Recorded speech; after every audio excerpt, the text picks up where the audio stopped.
Welcome to ChuksCast, the podcast that keeps the kingdom over the culture and sparks a conversation about Christ. Wherever you're listening from, I hope you enjoyed today's episode and stay blessed.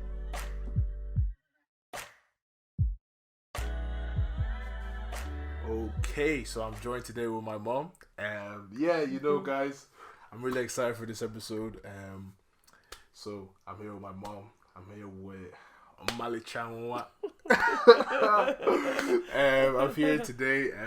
We're just gonna be talking about godly relationships and things like that. So you can introduce yourself, mom. Like you all know, I'm Joshua's mom. I'm delighted to be here today. It's an honor, and I feel very happy to be here with you guys. Okay. And I hopefully will get something. Yeah. I hope we'll get some. Hopefully. But so obviously I've been doing a podcast for a while, but I really want to bring my mom on today, and this is why I asked you guys to ask me some questions, because I was really interested in bringing her on, because obviously it's my mom, the person who born me, without my mom there's no me. Without my mom and dad there's no me. So this is where I'm getting all not even getting all my ideas from, but the reason I am the person I am today is because of my mom. So yeah, it's really important that you guys meet who she is and you guys understand her today. So we usually start off with some icebreakers. Right. I'm just gonna get my phone and ask you with some icebreakers now. Okay, so who is your favorite person in the Bible? Yeah, my favorite person in the Bible will be Jesus. Jesus. That's a good answer. I think that's a safe answer.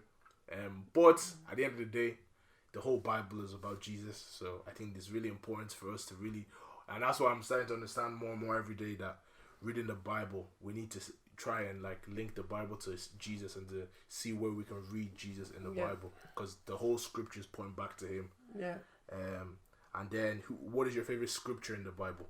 Oh, I have lots of scriptures in the Bible, but the big one for me will be 3 John 1:4, which says, it's with greater joy to see that my children walk in the truth of God. Yeah.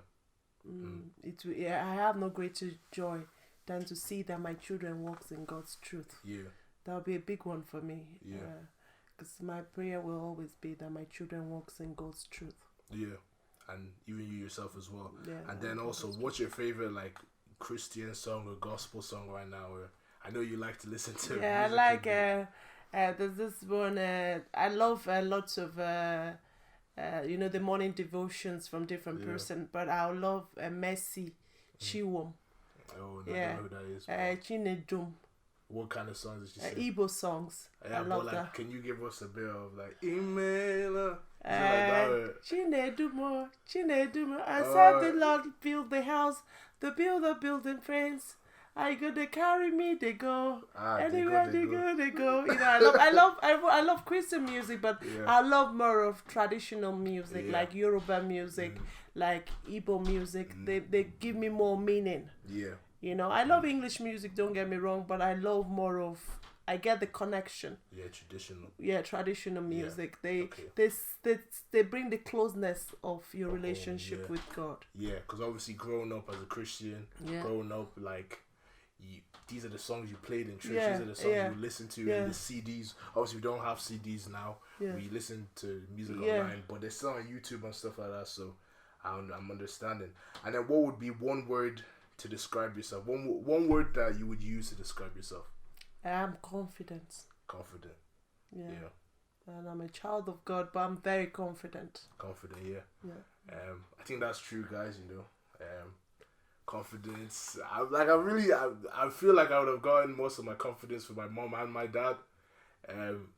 Just listen to her say that now, it's true. My mom's a very confident person, and it's really kind of, I feel like she's giving it to me as well, in a sense. And then the last question is, if you could eat one food for the rest of your life, what would it be? It doesn't matter. I know it doesn't have to be any. Don't think about me when you're thinking about this. Don't think about anybody. But the food I love best, I love rice. Yeah, I love jollof rice. I love anything in rice. Maybe fried rice. I love jollof rice. I love things, with rice really. Maybe with fish. Yeah. Rice stew. But if you had to pick one to eat for the rest of your life, you can't change it. That would be a tough one. Yeah. I think I'll go with rice. Rice, yeah. Rice and egusi or... No, rice with rice. Maybe I'll go with rice with stew. Yeah. But maybe when I say stew, are you saying like fish stew or chicken stew, nothing else? Yeah, nothing else. And you can pick the drink as well. Okay, I'll go with rice and fish stew. And if I would bring a drink, it'd be water, sparkling water. A sparkling water. And then what? Plantain? Any plantain? Any beans? I'll go with plantain. Plantain, okay. Yeah, ripe plantain now. Okay. Not unripe. Okay, yeah. Okay, so we're going to get right into it now that we've gotten the icebreakers kicked off. So what we usually like to do when we bring on guests is we want to like kind of ask them, how did you find God, Mom? And like, what's your testimony? I know it doesn't have to be huge. It doesn't have to be so big. You could just let us know even a few things. You don't need to you don't have to tell us everything. But what kind of ways, like how did you meet God? How did you find God? How did you know that Jesus Christ was for you? And how did you like develop? I know I'm asking you a lot of questions. Yeah. The main thing is just how did you find God? I think I found God when I was younger. And when I say younger, I think when I was in my secondary school. That would be when I think I was about... my parents are from a Christian home. So my parents I go to Pentecostal church. I was going to Deeper Life at that time with my parents. So that was exactly when I found God. I was actually in secondary school when I found God. So that was I would be about 14, 15 when I knew about God. And when I really I knew God from when I was born, but when I really started reading my Bible and stuff like that, it was when I was about 14, 15. Yeah. And it's interesting you say that because like I feel like with me, like it's interesting as well, and I feel like it's with a lot of people as well because we grew up in traditional homes. We go to church every Sunday. But with me, where I found God is that I had gone so far into the world and I realized that it was only God. It was only God that like, and even when I say this now, I was realizing like how I came to God was that I realized that there was no hope but God. There's nothing else that I could put my trust in but God. So I think it's interesting. I think one thing to take from what you just said there is that your parents can't save you. It's not your parents' salvation that you can take. Yeah. It's only you have to. Again, the Bible says, "Work out your salvation with fear and trembling."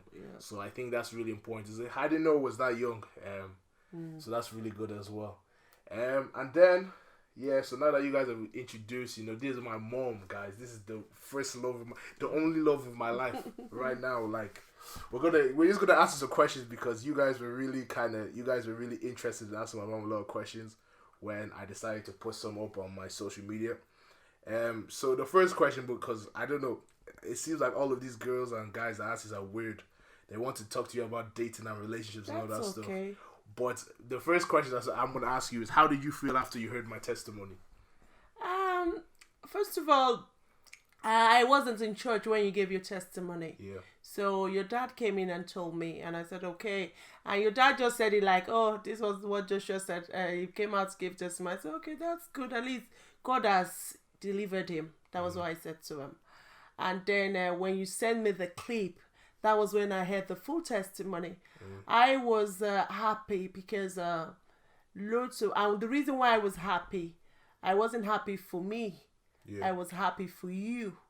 And I was happy that your life is given meaning. Because I think when I gave my life to God, then back home in Nigeria, we give our life to God, but we didn't have a relationship with God. But after listening to you, I could see that there are lots of people of your age and people above your age that are struggling with things like that. But for you to be bold enough to come out and say it, I think it's not about your parents right now. It's about you and God. And that really struck me because as your mother, there are lots of things we struggle with. But it's not everything we come out to say. Yeah. So for you to say it, I knew, that's it now. You are really for God right now. It's not about how your parents feel. And when you get to that point that you don't care about how people feel, but how God feels, then that's when you are really having a relationship with God. Yeah. So I felt good after listening to it. I felt your voice. I felt you're there to give hope to, it might be just one person, it might be just two person, it might be a group of people, but your voice is hope. I don't think you can even imagine what God wants to do with you. I don't think you even know. I really don't. I don't think you know, because it's hope you're giving out there. Yeah, so I felt I could connect with the hope that God wants to use you for. But I don't know how He's going to do it, but I know your voice is speaking out for hope. Yeah, well. And I was very happy. Thank you for that, Mom. I appreciate that. That's good. All glory goes to God, because even when I want to say, like how intimidating it sometimes church is, and like going there, especially in front of African people. Yeah. Like even when I was saying, even when I went to her, I was like, I wanted to just say something like, oh yeah, I thank God for this new job. But something was pushing me to go and say what I really wanted to go and say. That's good. And then I was like, well, I haven't even told my mom and dad, but this one, I really feel it wasn't by my strength or by my power, it was just by the Spirit. That was that time. So now that we've gone into that, oh my gosh, we're gonna get to some questions, So before we start, my mom's an African woman, so not a lot of these things are going to be coming from a perspective of an African woman. Now they apply to everybody, but it's just a thing where like this is her experience as an African woman. Obviously, her house, her rules. So it's not for you to be taking everything literally. Just take everything with a grain of salt. So the first question is, what is your advice for dating in an African household? Right. When you say dating, we really need to know what is dating. First of all, dating is not just your boyfriend, girlfriend. I think it's more than that. Dating is when two people, they decide that they want to have a more serious relationship. It's a relationship that will now lead into commitment of you guys becoming married or something like that. So in an African concept, it's not something you don't come and tell your mother.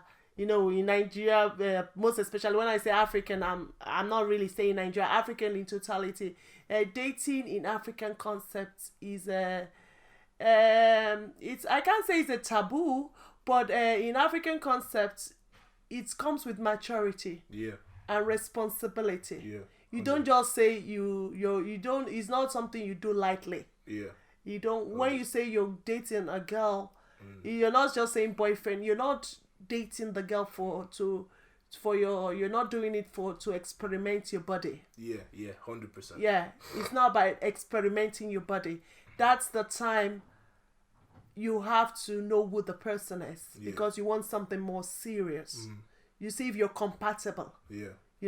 So in African concept, when you're dating a girl or you're dating a man, it's serious. It's not something you just, and you have to be mature. You have to be mature. It's not for boys. Not for boys. And not for girls. You have to be mature. Know what you want from this. You don't be naive about it and say, oh, I don't want to ask questions because they will say I talk too much. No, you have to ask, because this is your life, really. It's your life, So you really need to talk. You need to ask questions of what you need to know. What kind of questions? Like, for example, do you have any questions on the top of your head? Like for a girl, if you're dating a guy, it's not time, like I said earlier, it's not time to start experimenting yourself. You need to know if the man is God-fearing. Not born again. Because there's a difference between a man that's born again and a woman that is born again. Somebody can just be born again. They'll pretend. So you really need to know if the man fears God. And how do you know that people fears God? It's another way. You when you're talking, when you're dating somebody, that's the time you need to ask questions. See what's the person's value. See how the person have the fear of God with certain things. When you're, for example, if you're communicating with the person with the law, breaking law, and see how the person feels about things. Talk discussion that will let you know if the person have the fear of God. Around maybe sin. If the man is asking you, he wants to sleep with you, he doesn't fear God. If he's telling things that are that are against the will of God, you know it doesn't fear God. So from there you know that you need to talk when dating. You need to talk. I think communicate. I think a lot of people kind of, and obviously in the past, I think a lot of people just they enter dating because of feelings, because of emotions. And I'm realizing that like it's not really about emotions, because the problem with emotions, and even like in terms of lust, like it all expires. That's at the right. end of the day, like it just all expires, and you'll be like, oh, I don't even like this person again. Yeah. So that's why, like, with me now, like, would it be a thing, like, obviously dating African, are you saying that you only want to ever see one person in this house that I bring home? Or is there a thing where, like, I don't even know how to ask this, I'm not gonna lie. Yeah, I think when you're dating, it's more serious. It's not as if you're in a friendship, like your friend, you are just talking, nothing. I think dating is more serious. Yeah. It's like courtship, a kind of courtship. Yeah, courtship. Now, the thing is, like, as Christians as well, we use this term courtship. Yeah. And, okay, we might know what that means. Obviously, we when we hear courtship, we think, okay, more serious than dating. But what are the practicalities of courtship, as it's called? Well, from what I understand from courtship, you're being more serious. It's not just this is it's just no. You people are saying, it's just you're not gonna be having, if you have any other girl you're eyeing, you're not gonna be eyeing any other girl. Yeah. Me, I'm not gonna be eyeing any other man. It's just gonna be us understanding ourselves more, probably leading to we're gonna get married. Yeah. So it's more serious. Yeah. Do you know? Yeah. That's a Christian way. And your courtship, you don't do it like for 6 years, for a long time, We can't be doing 6 years. No. So people do 9-year proposals. No, that's stupidity. Really? But what if you didn't know? Like, what if you needed 8 years to find out she was? You can't use 8 years. Really? No, you can't use 8 years. I think, people have to. What? You see, even if you're married with somebody, it takes the grace of God for any relationship to stand. Yeah. Even if you stay 20 years, you might not know all of the person. Yeah. So that's why it's good to seek the Lord when you're in any relationship, like a serious relationship. Yeah. You need to ask God questions. Yeah, 100. Yeah, you need to depend on God. Is this the right person? And then you see behavior that is in line with what you want. Yeah. And what God told you. Yeah. I think seeking God above all, like that's the first thing that, obviously I'm only 20 years old, but like I understand really the importance of seeking God in relationship first. Yeah. Because I know a lot of people, and today as well with just everything that's going on, a lot of people, they get into a relationship and then they start praying. They only start praying after they've gone into the relationship, and then they end up finding out that the relationship actually isn't for them, and it's hard. What ways do you advise? Okay, if somebody wants to break up with somebody now, like, how do you break up with somebody? What do you mean break up? So, like, okay, you've realized the relationship isn't working. You no longer want to date anymore. How, in your opinion, how do you do it respectfully? Well, is it okay for a man? If you're dating, you see, because when you're dating somebody, it's a stage in your life where you want to get something serious. So you probably, it's a lifetime something or whatever. You're both planning because you want commitment. So there's no point putting yourself in bondage. Yeah. If you know it's not gonna work, because there's some things you will see and you know this is not gonna work. So it's better to just tell the person respectfully, I don't think this will work. But what if you already met their parents, their family? Their family love you. It's not there's more to that. Honestly, yeah. Yeah, you have to be truthful to yourself. Yeah. Yeah, you tell them you're sorry, but because of these days, you're sorry you can't. It's better than a broken relationship than a damaged marriage. Yeah, for real. Yeah, that's so true, because we see it a lot, especially in our community. People end up getting married because of pressure. No, don't be married anybody because of pressure. No, don't. The family might love you, just like you said. What about the family knows you? That's not enough. If you get something that you've realized with the values you both have, you've seen a problem. Yeah. You don't go. You just don't go into it because of that, and you don't marry somebody out of pity. Yeah. Don't ever marry somebody, and somebody should not. You don't tie yourself down because you're pitying the person. I think because you might not be happy. Yeah, honestly, and I think it comes because we want to settle. We see our friends, and then we assume that. Well, I don't see my friends. I'm only 20 years old, and my friends haven't been married at 20. Some of them can't even make toast. But I think, like what I've seen anyway is that a lot, especially with females, really. A lot of females end up settling for the first Tom, Dick, and Harry that comes to ask them. They shouldn't. And I don't think that's the way, really. No, they shouldn't. Like how like one of the questions somebody asks is, how do you know if a guy is serious? You will know if a guy. Well, you can't know everybody. Yeah. People can hide, but there are some standards you have to set as a female. There are some things that you have to find out. Like I used to say to you, your two sisters. You have to know any man that wants to get married to you, you must make sure the man has the fear of God. Yeah, 100. That's key. That's the first thing you have to look at. Yeah. I'm not saying born again, somebody coming to say he wants to get married to you, because everybody can act church. But you must ensure that they have the fear of God. They fear God. Because you see, when you fear God, you will respect all what God says you should do. Yeah. So that is key. And then you have to look at for a man, who is the man's role model? Who is his role model? Does he have somebody that you can run to when he starts misbehaving? Yeah, that's true. If he doesn't have somebody he listens to, submit himself to. No authority over him, I think you should have to check that. Because if you don't check that, because marriage is not all that rosy, there are ups and downs. It's not that a rosy journey. Yeah. So you have to make sure that he has somebody he can listen to. You can talk to when you have issues. Somebody he holds himself accountable. He has to. He has whoever you want to marry as a girl. You must make sure that he's able to listen to somebody. Yeah, and you have to look at his values. What are his values? What does he value? Are you people compatible? Yeah. Your dream, because as some men think a woman's dream is to end up in the kitchen. Not necessarily. So before that, you have to see if that's what kind of values. How does he treat his mother? How does he treat his sister? Those things you need to talk about it when you're dating. Yeah, honestly. Not experimenting yourself. Yeah, you have to ask questions. Please keep your bodies until marriage. Yeah. I would suggest that. It's biblical. And it's also very good. It's very good to do so. And then I don't think you answered this really, but obviously dating isn't about an age. No.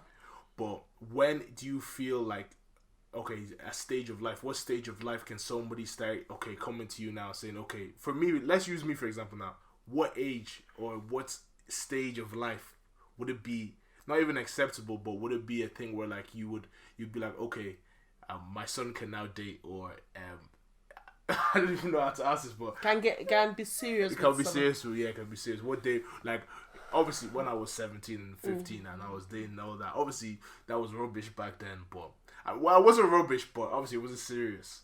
But now obviously I'm 20 years old. What kind of age and what kind of stage of life you think is acceptable? I don't really like using the word acceptable because obviously it can be different in everybody's household. But what age would you be more welcoming to the idea of dating? Well, first of all, Joshua, for me, I don't think you have independence. So you can't bring a girl into the house and say you're dating a girl, this is the guy you want to marry, because you can't pay for your rent. Yeah, you have a car, that's good, but you're not independent. You're not independent financially. Yeah, okay. Do you know? Because when you're dating a girl, you need to maybe go social outing. So you need to be financially buoyant. Yeah. Not rich, but you need to be financially buoyant and be able to take care of yourself. You don't need to depend on me, mommy, give me money, I want to obviously take... It's only because of COVID-19, obviously. No, I'm just saying. Because you're using yourself for example. So if a girl wants to... I think each African culture, each African home is different. So... I think when somebody is independent enough, you can take care of yourself. Yeah. I think you should be right people, and you're mature in the maturity. Comes with maturity, not age now. Yeah. You have to be mature to be able to know that there's a lot of things involved with the other person. There's something called respect. Yeah. there's something called mutual understanding and commitment. Yeah. You also have to know that you can't treat people. So you have to be mature to take responsibility of your action. So when you are able to have sense of maturity, I think you should be saying, okay, and you know that you can't use the derogatory word to a woman. A woman cannot use it to you. You know, you have to know all these things. Then you know that you're serious, you're ripe, getting ready to, you know, have. I think I agree with you there, because like I think obviously these things all start with having a relationship with God now. Yeah. Because I can't say now, oh, I want to have a relationship with a woman, but I don't know how to pray. I don't have a praying relationship with God. I don't speak to God, because if I can't speak to God, then I can't.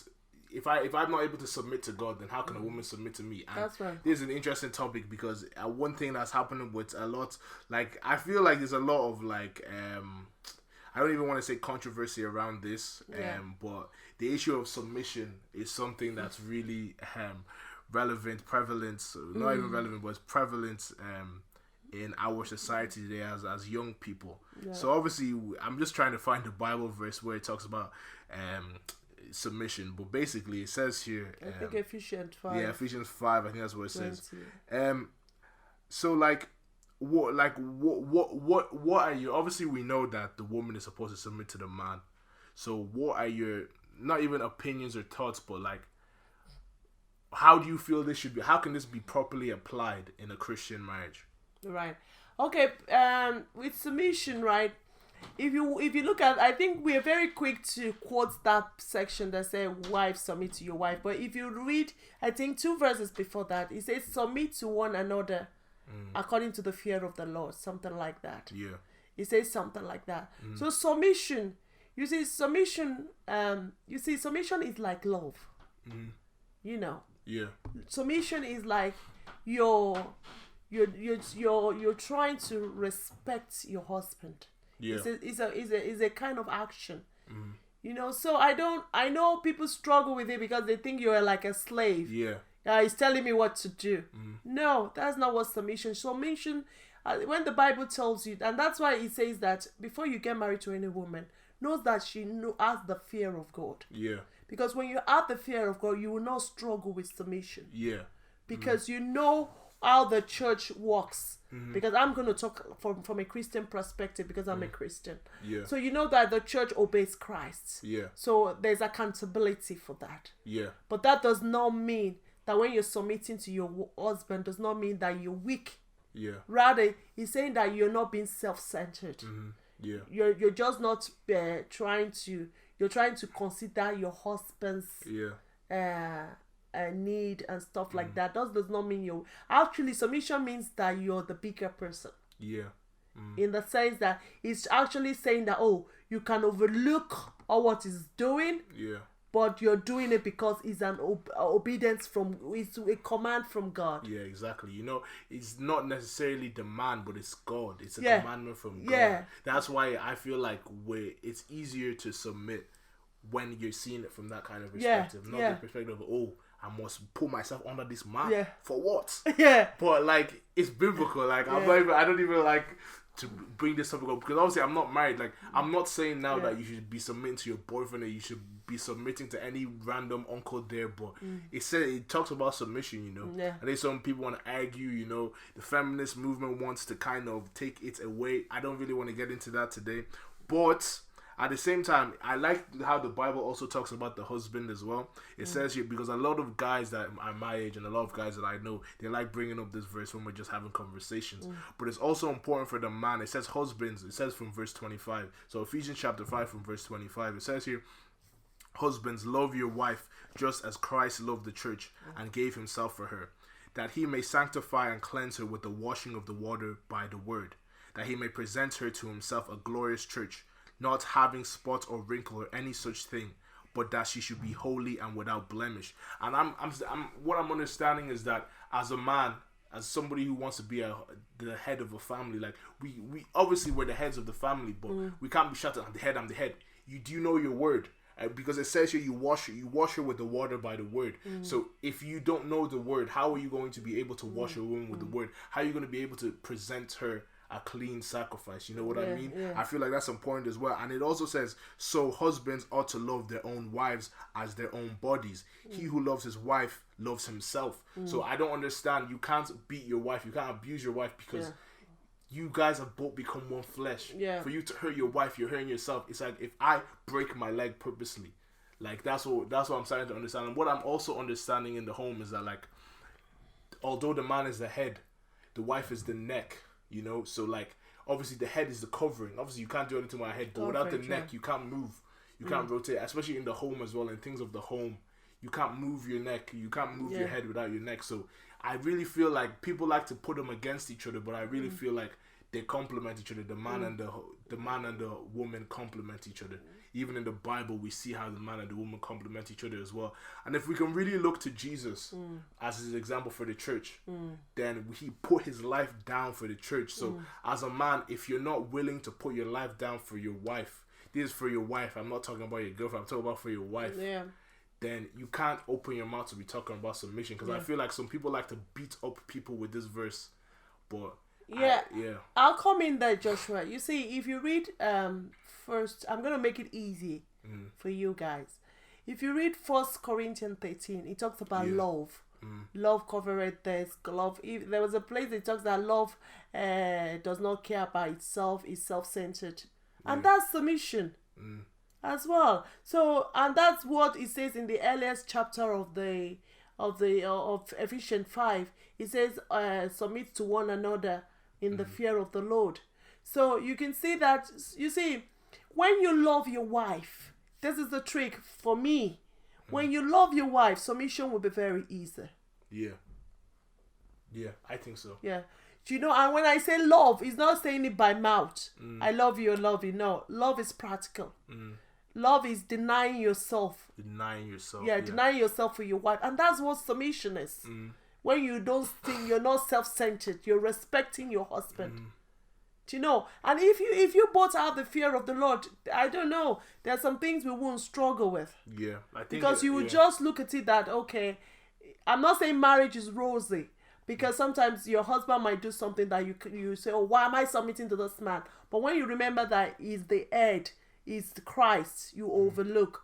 And because you have the fear of God, you forgive him and you be respectful. Yeah.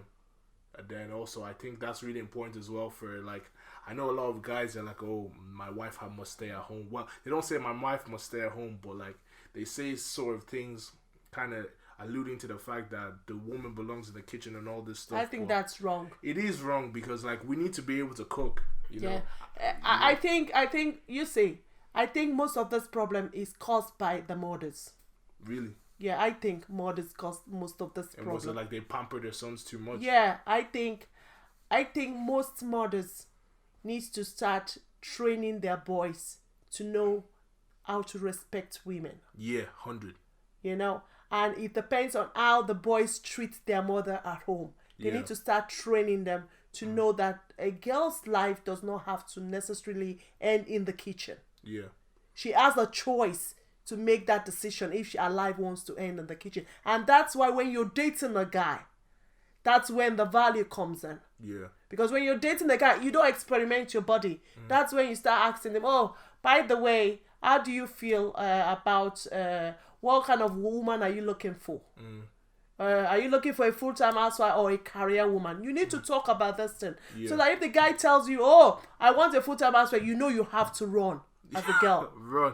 Yeah, you know that that's not your calling. Because if you know you want to do your master's, do your PhD, if you marry such a man, you're going to have a problem. Yeah, that's where the issue starts coming in. Yeah. It's like, oh, I never should have married you. Yeah. So when you see all those things, you run. I'm not saying there's anything wrong in being a full-time housewife, but if that's not what you want to do as a lady, that's not what you're called to do. If that's not your calling, because every person has a calling and what they like to do. So if you want to study, be a career woman, and a man is telling you he wants a woman that will be a housewife, you're not compatible, definitely. So you don't marry that person because your parents are telling you to get married to a man. Because if you marry them, and I'm telling you, it will take the grace of God for you people not to have problem. Yeah, honestly. I obviously the grace of God, but I really do feel that if all these problems can be solved before we date, we really know who we are. Know who we are in Christ. Yeah. And really develop a relationship with God. Yeah. And regardless, we need to be so comfortable, because the thing is, like, I hear a lot of my friends, they talk about when they get married, they want to sign a prenuptial agreement so that if we divorce, I'm taking all my money. But it's a thing where, like, when I'm marrying somebody, I'm not putting my trust in this person. My trust is in God. So even if you did leave, I'm not saying that you would or that I want you to, but even if you did, I still have God. God is still God. That's right. So that's when we continue, when we really put our trust in God, then when man disappoints, it's easier for us to forgive man, because we ourselves have been forgiven. Yeah. So it's easier for us to forgive man when we put our trust in God. It's easier for us to be loving. And I feel like that's really where all of these things go into. Like, it first starts with you and God. Yeah. And like, I feel with guys as well, I know a lot of guys are distracted, like, oh, I need to find a wife, I need to find a wife, I need to find a wife. But I'm like, even if we look at Adam and Eve, like, God didn't give Eve to Adam until Adam was doing his assignment. That's right. You know, like, you need to do your assignments. I'm not saying that we should necessarily place ourselves in this story, but what we can take from it is that, like, he who findeth a wife findeth a good thing and obtains favor from the Lord. You don't go look. You don't need to go and look everywhere. You don't need to go to church. Some people go to church to look for a wife, which is wrong. I know it's convenient, but it's wrong. You shouldn't be going to church for the sole purpose of looking for a wife. You should find a wife doing what God has called you to do. I think that's what's really important. And yeah, I think that's gonna do it. So thank you for coming on, Mom. I really appreciate it. You know, that's very good. I think they're gonna enjoy this episode. Yeah, that's good. That's good. That's the whole purpose. So do you want to say any closing words? The only thing I'll say to anybody out there, everybody has a calling. Don't ever marry anybody out of pity, or you're going into a relationship because your parents are pressurizing you. You have to be mature enough. Yeah. You have to be ready, and you have to marry somebody with the fear of God, somebody that is forgiven, and somebody that will help you promote your calling. Yeah, exactly. You're helping. Both woman and a man. Yeah. You both have callings. Yeah. And no woman's career or life should end in the kitchen. Unless that's what except that's what you want. And you're calling it. And your husband wants. Obviously, everybody should be able to cook, but yeah. You know what I mean? The man should know how to cook. The woman should know how to cook. You know. Joshua, you know that. I like that. I need to learn how to cook that for myself. Yeah, you have to. For you. Yeah, for myself. Not for anyone. I can't say now I want a woman to cook that for me. Yeah. I need to learn how to cook it for myself. Yeah, you have YouTube. You can learn. YouTube, but, or I can teach you. Yeah. But anyway, that would be it, guys. Thank you guys for listening. Thank you very much. Appreciate you having guys. Me. Stay blessed and stay encouraged. My mom will probably be coming on soon again. But yeah, thank you guys. See you. Take care. Stay blessed. Bye. If you made it to the end, I hope you enjoyed today's episode. And for more meaningful content, please follow us on Instagram at ChuksCast. Stay blessed.